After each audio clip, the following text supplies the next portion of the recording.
So let me take you guys, I don't have it connected right now. We're gonna remove this cover, all right? We're gonna move this up here on the top, make sure it's in there. Now you could adjust the thickness here, different levels, all right? So you could get it tenderized even more by changing the levels, all right? On the level 2 right now, level 1 is really tender, level 2, level 3. All right, we're gonna start tenderizing the meat, and I wanna see the piece of meat, how thick it is, all right? So I'm gonna show you guys. This is what I'm dealing with. They're a little thicker, all right? We're gonna tenderize it. Try to pass one piece first. And it's very thick, all right? So be careful not to touch anything in here. We're gonna go, it's not even plugged yet, but we're gonna go ahead and plug it in. But before we do that, we wanna make sure that we're clearing everything around me, all right? All right, as you can see, we're gonna start in level 2 to start tenderizing it, all right? So first piece of meat, we're gonna go ahead and pass it through. Let it pass through by itself, all right? Look what it does, all right? We're gonna pass level 2 for now. We're gonna do it a couple of times. Make sure, and then we're gonna change it to level 3. Right now, we don't have it as fast speeds. It's speed number 1 right now. That's pretty much it. A couple of times, and then we're gonna slim it down, but I just wanna make sure I'm getting everything in there. Start the meat process. I'm heating up the pan. I put a little bit of oil, not all the way over it, just a little bit enough, but we're gonna start with the sauce first. On the sauce is very simple. Cream of mushroom, all right? Now, cream of mushroom is a little thick as it is. If you want it thicker, you can add flour. Now, you don't want this good stuff to go away. Add a little bit of water. Just a little bit. Rinse it out. And enough water goes in there. We're still gonna add more water, but add enough. Oops.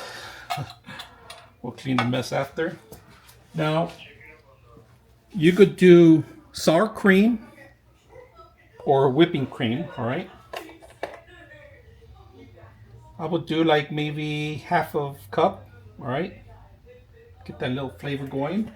Now, we are gonna add cheese to it because I like cheese, so. All right, Parmesan. Give it that extra flavor. All right, close it up. Process is simple. We got eggs, 5 eggs. We're gonna scramble them, all right? And I didn't show you guys the process of me cracking them in there. It just takes too long. Make sure you scramble them nice and neat. Now, I like to add flavor to the egg, all right?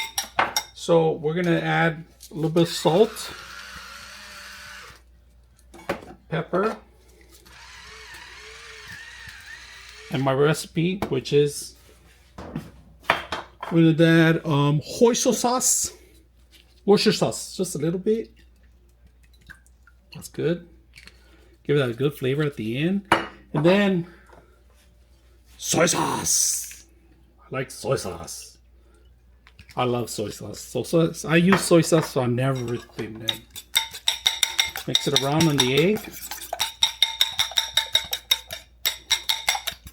Okay, it's nice and tenderized. I'm gonna save the spoon for the end. That's the fork. So we're gonna start with the meats, and the process is simple. Egg, panko, meat. No, meat goes on first, all right, and then the oil, all right, and then we're gonna flip it up. So let's go ahead and start. I'm gonna flip this one here, here, here, and you don't have to bread the whole meat. It's just to give it that flavor, all right? So let's see if I can move you guys all in there, all right?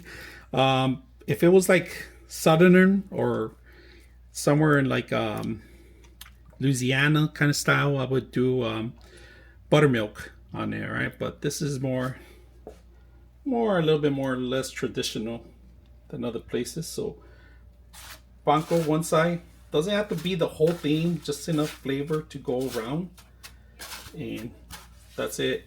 That's pretty much it. Give it a nice little twist on the dry spots. Put that one in there. One in there. Tenderize. Another one. I think we're gonna have room for 2 only. I'm gonna start our sauce on this side, right? All the ingredients we put it in there. We just marinate it and we toss it around. So we use the same fork that we used earlier. and mix it around. And make it a little watery if you want. You can make it a little watery if you add water to it, but we're just gonna leave it as it is. And you can taste it too. Like dip your fork in there or your spoon. Have a little taste test, a little taste spoon. And I think we're gonna water this one a little bit more to give it that flavor. I'm gonna add half a water, half a cup. And you could add your chicken bouillon, anything you want in here to give it like better flavor. We might not need salt because the soup has salt already. But if you want to thicken out, and the way I'm thinking about, if it goes through the fork, it's too thin, right? So that's actually perfect. If it doesn't go through, if it goes through the spoon, it's too thin. That means it's too watered down, all right? So make sure, if you guys can see that, that's how I kind of measure things around. And the cheese is making it thick, so keep moving it around. You might move it a couple times, but just give it, make sure it doesn't stick to the sides. You know why I forgot to do that too? I was supposed to throw 1 dash of oil, helps it lubricate around the walls. In our meat, we're gonna flip one over, all right? Get that nice char. Look at that brownish over there, right? So that's what we want. It doesn't have to be completely cooked. I mean, with the breaded part, like I said, it's not just to give it that good flavor and to cook the meat. See how the meat's not cooked well? I want to make sure it goes through the whole thing. This is too big for it, so my mistake was I'm gonna cut this one in half. Bottom opens up, lock in place. There it is on the top. So just keep moving it once in a while and you'll get good cook out everywhere.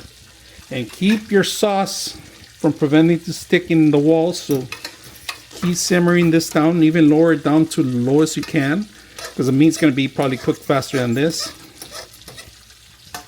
And because it's a little hot, grab a little napkin, dip your fork in there. Oh yeah, that is nice and tender, but it's missing something. It's missing something. Pepper. You can put your cayenne if you want, make it a little spicier, but we need a little bit more pepper. And I do need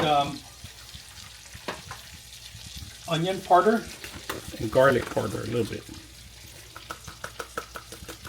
That's good. And garlic.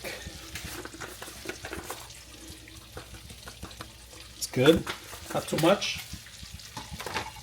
I wait till the end sometimes, just in case it changes the flavor, but I like it to brown it up. And you could also add soy sauce too to make, but it makes it more saltier. So low sodium. You don't want more soy sauce, right? Let's taste it. Oh man, that's good. That's on the money right there. Oh man, I could eat that alone. Okay. You know what to do when you flip them? Grab this, lock it in place, move it around, unlock it, push the button, let it go. Love these things. What you have to do is put a napkin, paper napkin on the plate. Start grabbing it so it could soak up some of the excessive oils, all right? And let it dry up in here for a bit. Let it stand in there for maybe a couple minutes before you start serving it. I'm going to add a little bit more oil too. Give it a nice flavor. That one's beautiful. That one's actually really good. I'm going to cut this one in half too. Let's cut that one in half. I don't have flowers or anything to load it up with, but it's good enough for me. Cover it up. Look at that, beautiful rice. So, let's go ahead and set up the rest of the plate. Next, we grab our piece, which we're gonna grab this one. That's a beautiful piece right there that we got. Grab our spoon. All right, once we got our spoon, look at this. Grab some of this, Put it all around here. And that's pretty much it. Ooh wee! You want to grab a little bit more, it's up to you.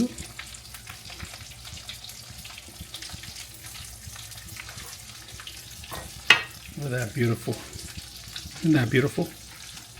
It's ready to go. Get that extra cheese in there. It's ready to go.